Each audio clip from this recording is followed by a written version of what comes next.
Hello, I'm Benjamin Limmer, Bureau Chief for Public Transportation at the Connecticut Department of Transportation. And I'd like to welcome you to Along the Lines, a podcast series where we'll share exciting news and updates and explore current issues and ideas on Connecticut's public transportation system.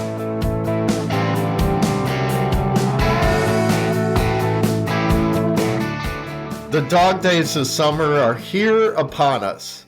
So stepping up to the plate is our MVP guest, Tim Restall, the president of the Hartford Yard Goats. Tim's no rookie at all when it comes to baseball. He knocked it out of the park as the 2017 Eastern League Executive of the Year and to help bring baseball back to Hartford by rekindling a legacy dating back to the Hartford Dark Blues, one of the charter members of the National League in 1876.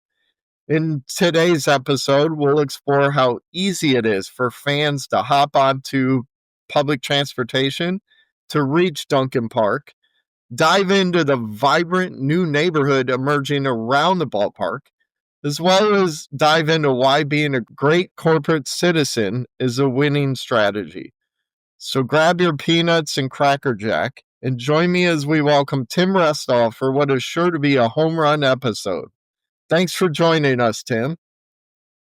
Ben, thanks for that introduction. I need to make sure I forward this off to my wife so she understands how great introductions are done. So thank you so much to be on with you today.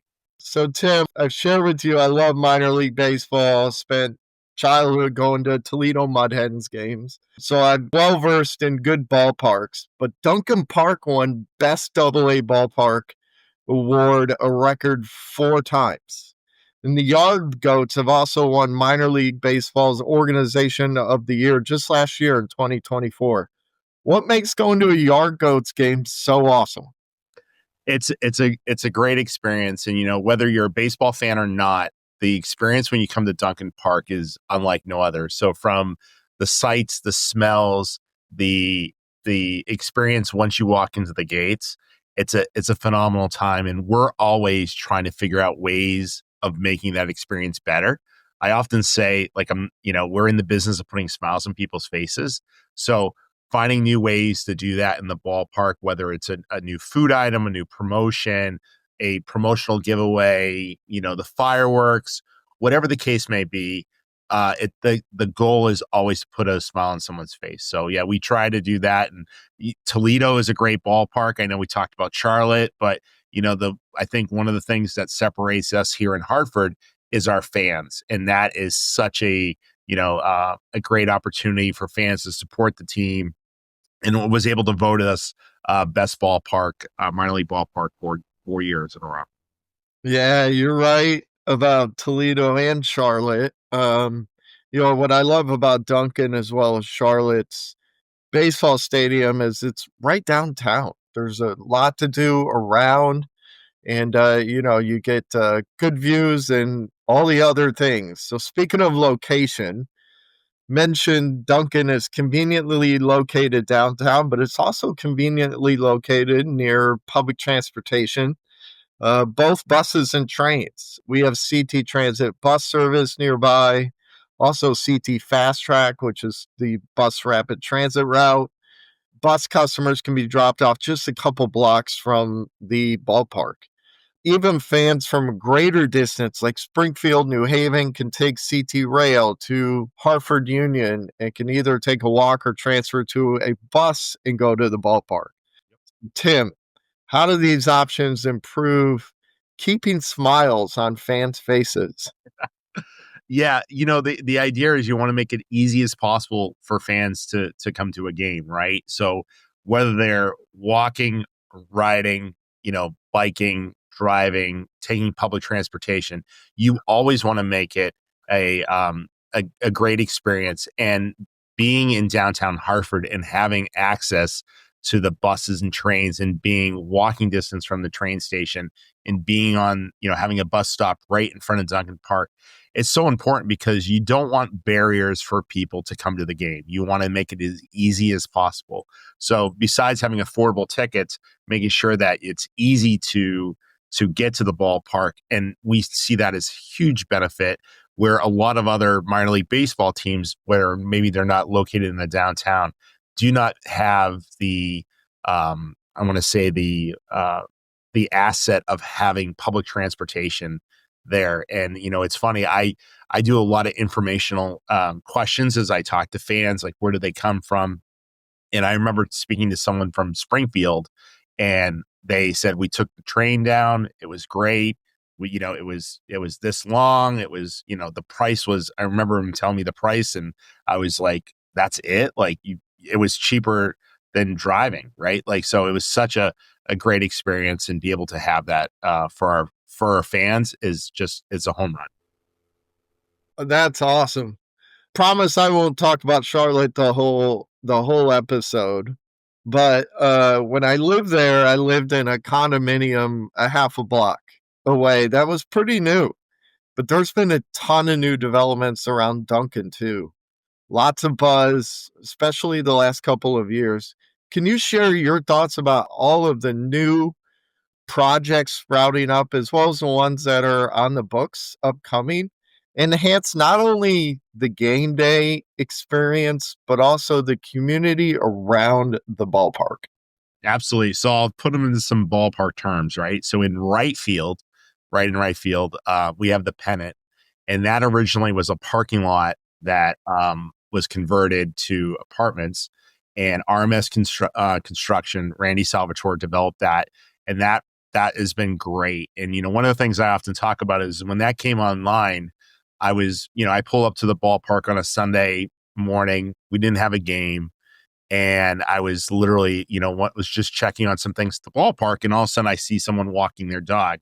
So the foot traffic around Dunkin Park for non-game days has increased dramatically because of obviously the pennant going up. And you have other projects with the Millennial right next to the pennant for apartments.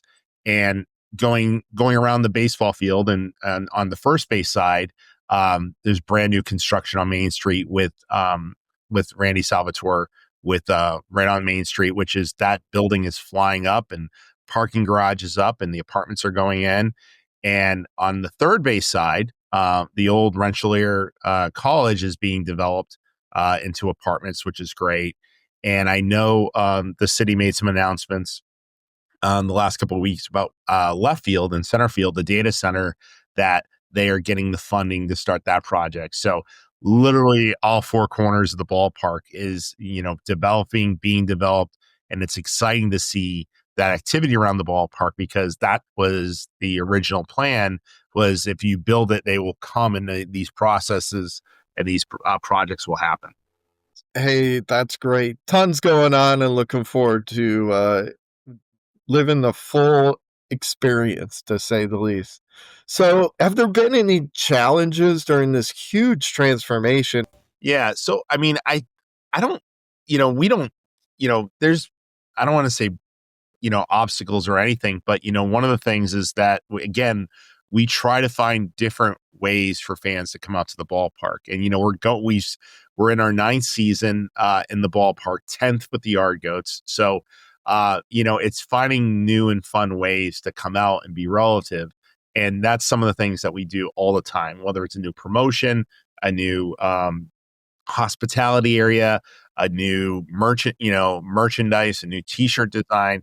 Those are the things. So there's nothing been, a major obstacle. We just, are constantly trying to fine tune and make the experience the best it can be. Oh, that's fantastic. So I'm going to switch gears a little bit. Beyond your love of baseball, you've also been a strong advocate for corporate responsibility. So, in your view, what does it mean to be a good corporate citizen in 2025 and beyond? And how does that philosophy shape your approach at the Yard Goats? Yeah. So we have a philosophy of you leave it better than you found it. And that really ties to a lot of our community programs, a lot of events at the ballpark. So perfect example is this past Monday, we hosted a community event, haircuts for the homeless at the ballpark, where we partnered with a local agency, and they provided haircuts for the homeless of Hartford. There was a medical screening, there was dental screening, there was all these things here, and that was on a non-game day where we had several hundred people coming in the ballpark. It has nothing to do with baseball. So whether it's our blood drives, our events that we do with our community, our foundation. So we do an after school program, we do a culinary program that these are targeting Hartford students to be able to give them experiences. All these different programs, we're always wanting to make an impact in the community that has nothing to do with baseball. And, some of it might have something to do with baseball, but it's more along utilizing Dunkin Park as a asset in the community and be able to let with community partners. Yeah. So, what is one or maybe a couple of examples of corporate citizenship that you're most proud of? Um, I, I'm very, when it comes to utilizing the ballpark for community events, I think that's something that means something to me because I can see it and I can see that because of the stadium, we're bringing people together. So, like I mentioned, the haircut program is something that we did this past week. When we're doing blood drives and we're getting hundreds and hundreds of donors that come out to the ballpark to donate blood to save a life. Like there's so many different things. I don't have one. During COVID, we did COVID vaccinations at the ballpark. There's so many different things that this would be a 2-hour podcast if I went through every single one. So. Yeah. So, I also know you're very involved in the community. You do serve on several boards, including related to the iQuilt plan, which is devoted to enhancing Hartford's public spaces, Yep. cultural vitality, economic resilience, all of the things, right? So, what inspired you to join these boards, and how do you see those efforts aligning with the work that you do at the Yard Goats?